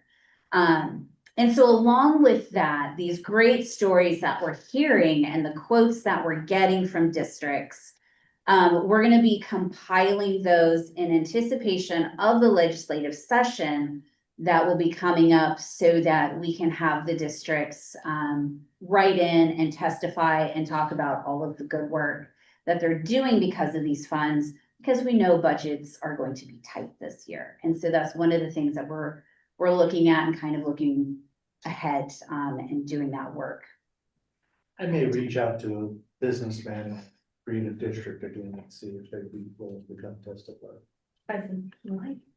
We might I know know. somebody. I know in Norfolk, they did something really kind of similar. There was a lady that owns a business downtown and she is basically gifting it to our creative district so that there is now going to be like a shop that the artists can come in.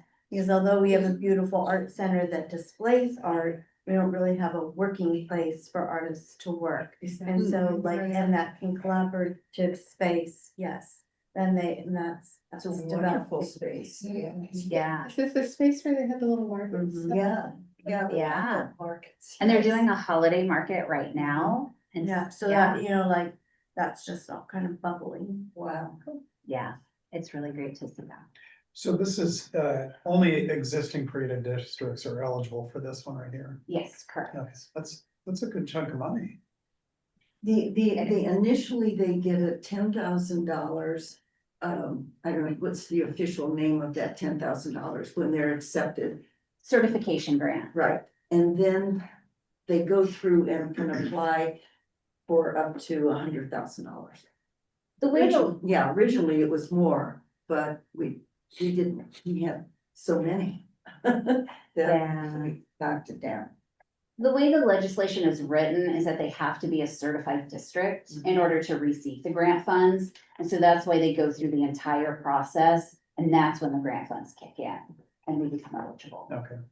I'll just add a little explanation to what you see down there at the bottom is there a total of 1.6 million in requests this time.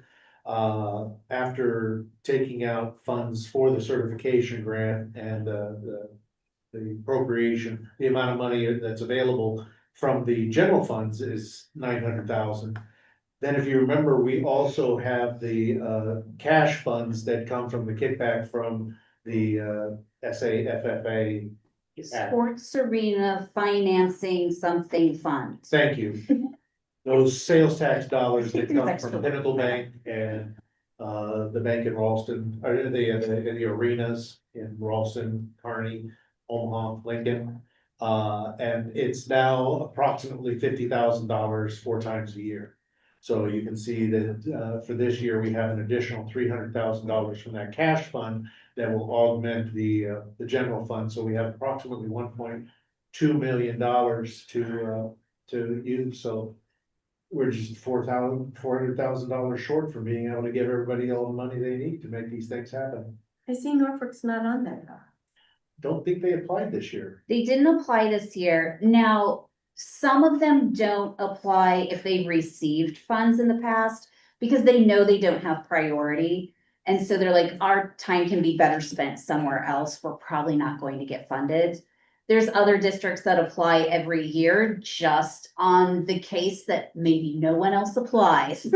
And they're not gonna leave money on the table. So it really depends on the district, but I do have some that if they've received it in the past, they're waiting until they kind of. The thing we have to ascertain is how many people didn't apply because there wasn't enough funds and they didn't want to go through the process. That's a little harder to measure, but obviously, for our argument, it's essential to know. So are there ones on this list that will get little to no money because they've received it in the past? Probably. Okay. Yeah. More than likely. Yeah, because there's 36 and only 17 applied. Right. Yeah. But again, all of these are seed money for things that, if you remember from the previous report, these dollars generate another $3. I think that's the return, the leverage is 3 to 1 right now. So these communities are all out there taking this seed money and making a lot of exciting things happen. So, having enough money to fund all of these only makes that much more happen. So It's it's, just perpetuate itself because I know like we have a director and I feel like she's having to fundraise to keep her position. Do they So, continue to receive funding annually? so the grant that you guys have right now, you got one of the early ones. And so it lasts a little bit longer because we had a longer time frame at that point. Okay. We were able to grant more money. Okay. What Kara is doing is she is working ahead so that when that time frame is up, they have funds that can keep that sustainable. Okay. And she's not at the end of that grant period going, oh no. how am I gonna have a job? So she's working Okay. ahead to pay for that Because position. she's pounding the pavement and, and she's asking for pledges, like. Yeah. For like 5 years, I think. Yep, and so I think her plan is that will kick in when the grant funds are done, or we'll start around that time so that it is sustainable. But you're exactly right, and that's what Rachel was saying, is that for so many of these districts, the thing they need most is that day-to-day administrator. Yeah. Mhm. And that's why comes these- with the big price tags. Yep, well, that's why these stories that Maggie's putting together and that we're putting together are so important, so that the people in those communities can see the benefit of this program and of having an administrator to make these things happen. So that's the largest part of what we're working with these creative districts now, is building that capacity in whatever way they can. Whether it's working through some city administrator who's doing it off the side of their desk, or those communities that are out there hiring an executive director specifically to run this. It runs the gamut as you can imagine, but, and each of them are looking for ways of solving that issue, but that is one of the key issues. How do we keep that momentum going, and how do we administer the programs that we have on a day-to-day basis? Okay, any other questions or do you have Well, more? next slide, yeah, there's a Okay. couple more, sorry. No, don't be sorry. Next slide, Sam. I just wanted to show a couple of the projects. So I'm gonna start on the left. As you look at the screen, one of the things that we're working on this year we're doing is a holiday e-blast that features businesses in the creative districts. And so it's helping them learn how to tell their story and how to promote their businesses. And it's us getting the word out there about what is in the creative districts. And so the idea being they spend their money and buy things in the creative districts. In the middle at the top, Sculpture Walk Across Nebraska actually is located in Norfolk and has become a very popular program across the state.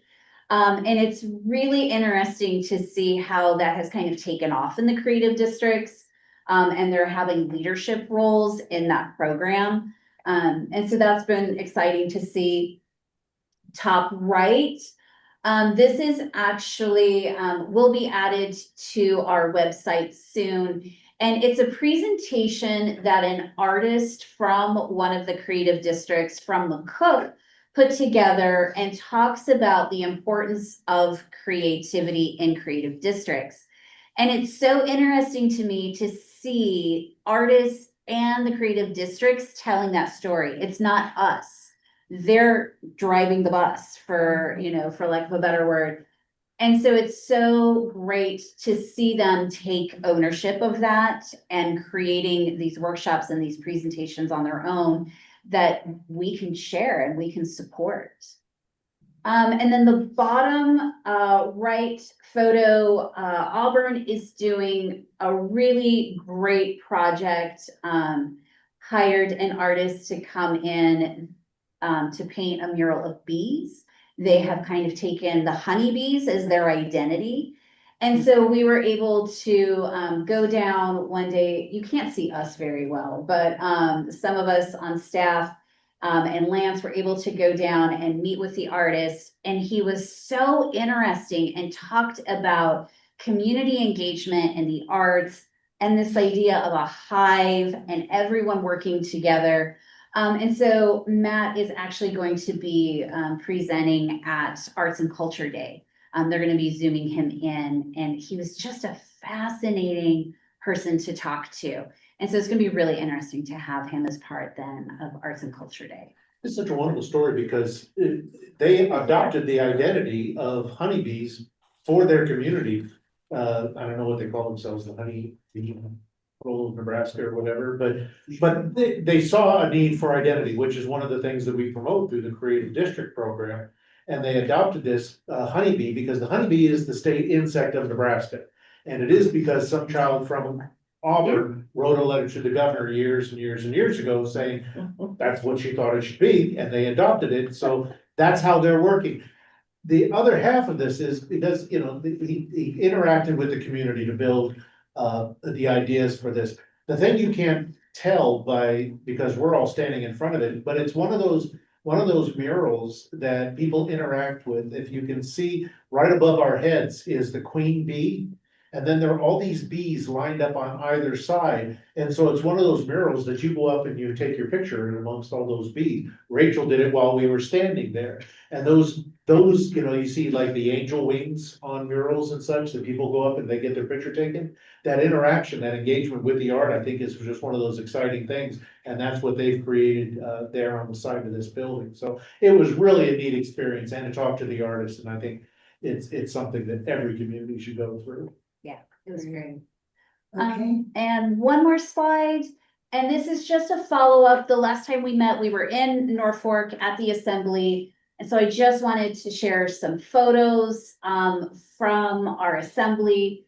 In September, we had a great time getting the creative districts together and enjoying Norfolk, and the artist pop-up that was great.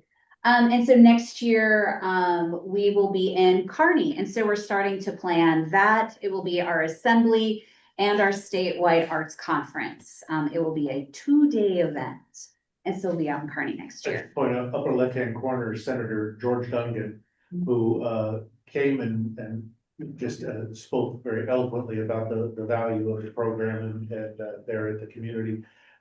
Megan and I have a meeting with him on Monday because he has said all along he's very interested in supporting the Creative District program in any way that he can. He was one who generated LB 560 last year to find some more funds through the Tourism Commission for the creative districts for administrative support. So he's been very supportive. We anticipate that he will be, and he's been very free with his advice and consultation as well. So we look forward to that as well. Speaking of karaoke, he also became famous in Norfolk for singing karaoke the night before the conference, and the members who were setting up catering remembered him and were really excited. So karaoke, Maybe it's an annual event. We have to like plan it. Yeah. Creative Okay, karaoke. Is that it? That is it. Great, thank you so much, Rachel. It's really exciting that creative districts have just got blown out of proportion almost. Okay, Anne, you're up with education, arts, health, and wellness. Well, we're not going into arts, health, and wellness today, but we'll talk a little bit about education. This is a draft of a screenshot of a website that we're putting together for a special project for the 70th or America 250. I'm working with Bree Wilton, who is on the state semi-quincentennial committee, as well as Cody Tallarico from the department. They're both from the Department of Education. And we put together a project where teachers, as well as homeschool students, can submit artwork. And it is tied to the public art theme that Mike talked about at length earlier. So this is just a draft of the website. It's not quite ready for prime time yet, but we're getting there. If you go to the next slide, this is basically what's included in the project. It's for any pre-K through 12 student in the state. There'll be this website where student artwork will be eventually published.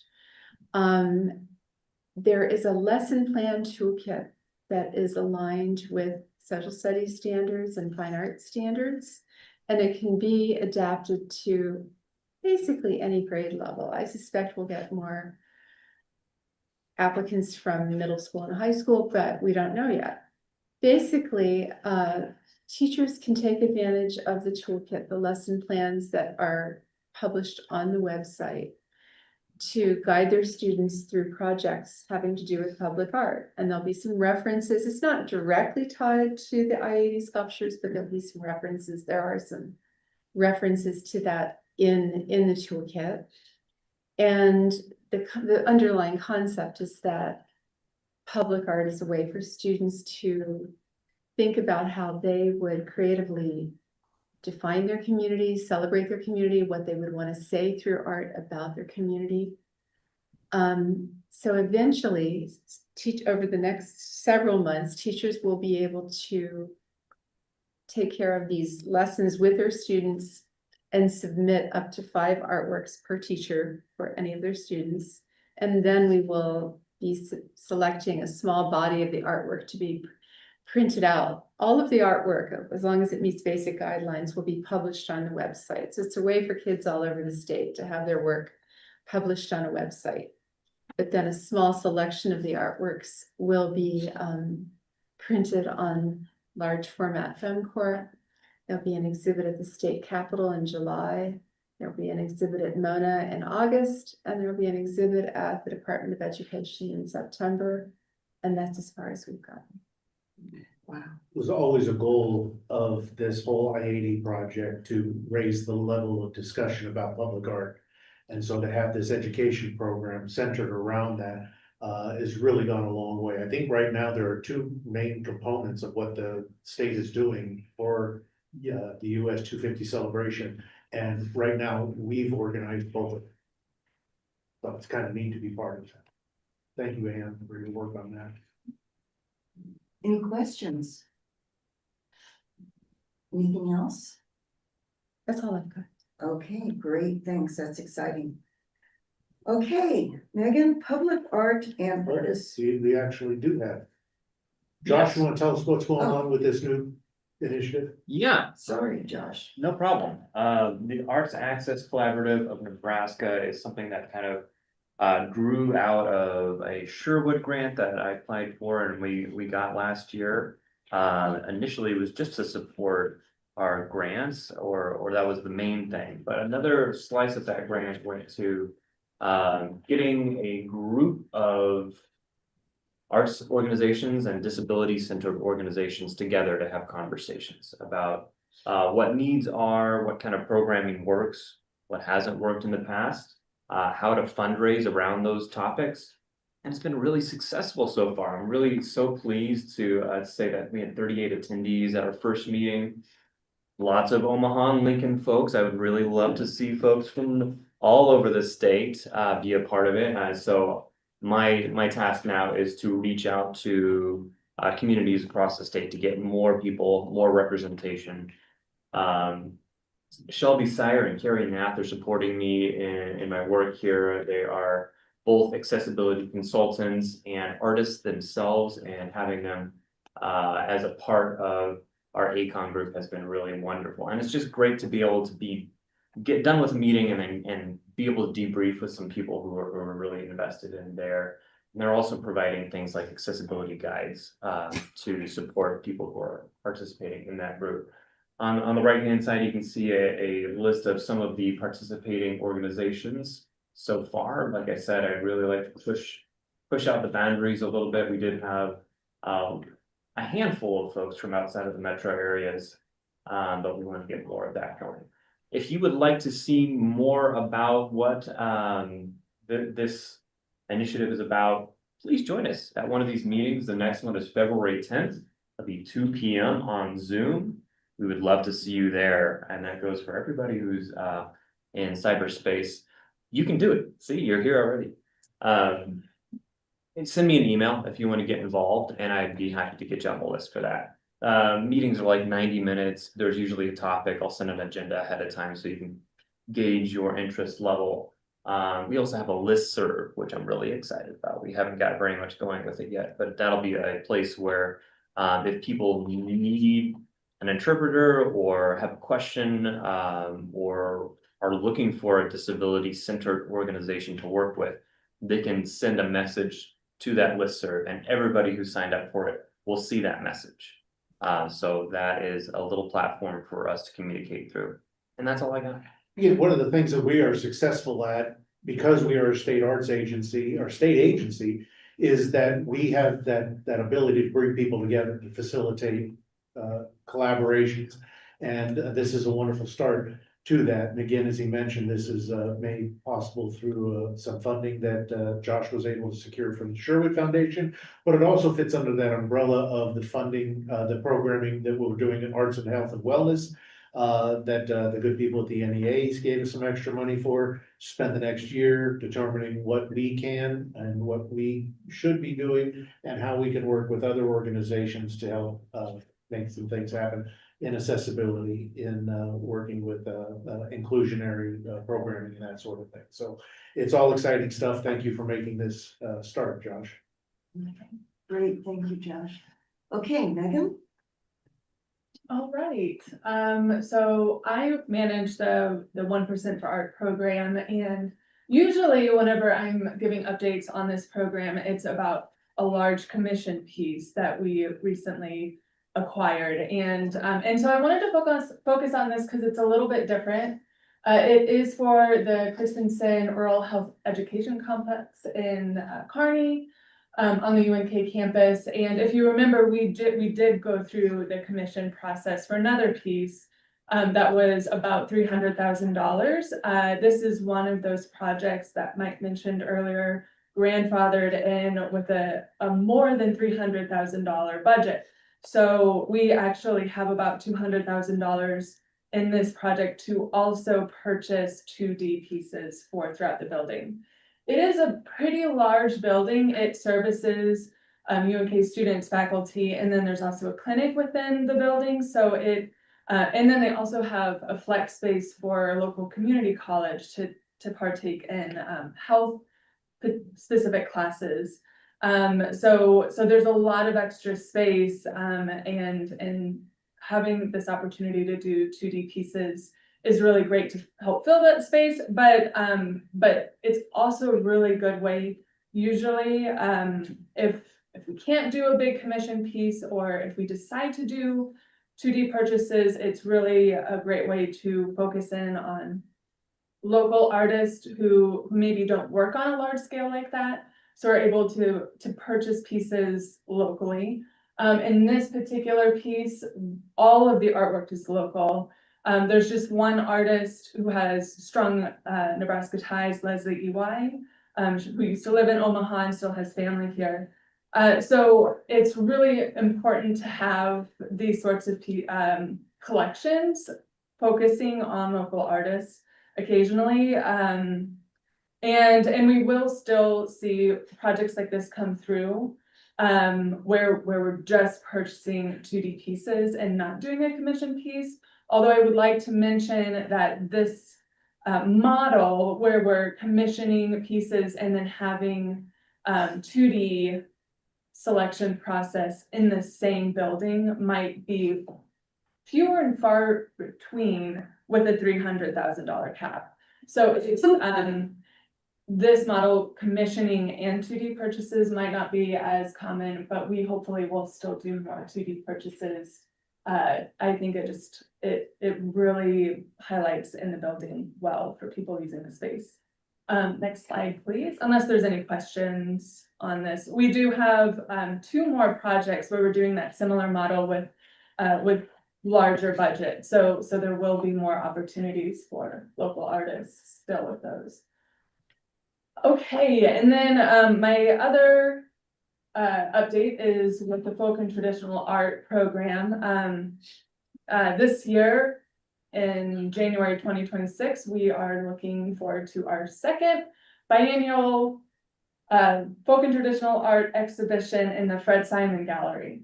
And like last time, we hired an outside consultant, Talisa Rodriguez, who also happens to be familiar to us for Creative District program. But she is doing this outside of that, and in that role, she's investigating a topic in the field. And she selected 2 artists that have a deep commitment to the preservation of the folk and traditional art methods of quilting, weaving, dyeing of fabrics and yarns, and storytelling through their artwork. So on here on this slide, you can see the artist Leslie Darling, who's out of Lincoln, Nebraska, and Celeste Butler, who's out of Omaha, Nebraska.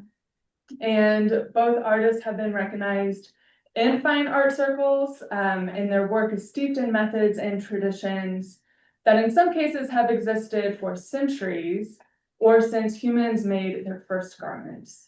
It is this juxtaposition of methodology and visual outcome that is explored in this exhibition. And those are words straight from Talisa, so I wanted to make sure that I got them right from the curator, because I think that's important. So So in this exhibition, both of these artists are going to look at the processes of making and of the traditions in their making of more contemporary pieces. So their traditional methods will sometimes be visible in the gallery, and there will be some things that maybe weren't intended for an exhibition space, but will be visible in the exhibition. And so in these photos, you can also see Leslie Darling is teaching a class at the John C. Campbell Folk School, and she's also taught classes in folk and traditional arts and taken a lot of classes. And here Celeste is sorting through fabrics and telling rich stories. And this one is also of her working at the Union for Contemporary Art when she had a residency there. And similarly, Leslie has also had a NAC Individual Artist Fellowship Award. So they both are in those fine art circles, but have folk and traditional art methodology to their art making. And so we're really excited about that. You can come visit January 16th through March 11th, and the reception is January 15th from 5 to 7, which is also the date of our open house. And we'll have an open house in our Fred Simon Gallery from 4 to 5 p.m. that day. And our constituents and council members are more than welcome to come join us. We'll have some beverages and some snacks, and it'll be a great time to mingle and talk with people in our space. And we started this last year, just an open house to anybody and everybody who wants to come. Meet here at the Arts Council and then stick around for the reception. You're all welcome. And if you know anybody that you want to bring with you, they're welcome too. Thank you, Minnie. That's it? That's it. Okay, thank you. Lots of exciting things happening. Any other business from anybody? Okay, then I would ask for a vote to adjourn, and we are at 4 o'clock, folks.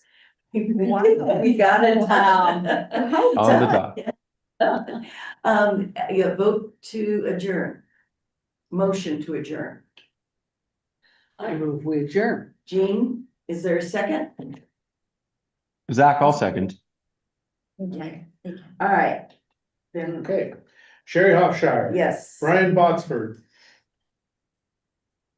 May have had to leave. Maybe the fire alarm went off again. Yeah. Zach Cheek, Yes. Brenda Davis, Yes. Crystal Dunning, Yes. Jana Gorrington, Yes. Tom Gross. Karen Harris, Yes. Jim Jeffrey, Yes. and Clark Roush, Yes. Salerno, Yes. and Lori Williams. Yes. All right. I thank you, everybody. Appreciate all of your support and the fact that you're here, and everything has been so exciting. Thanks to the staff. Appreciate it all. Have a good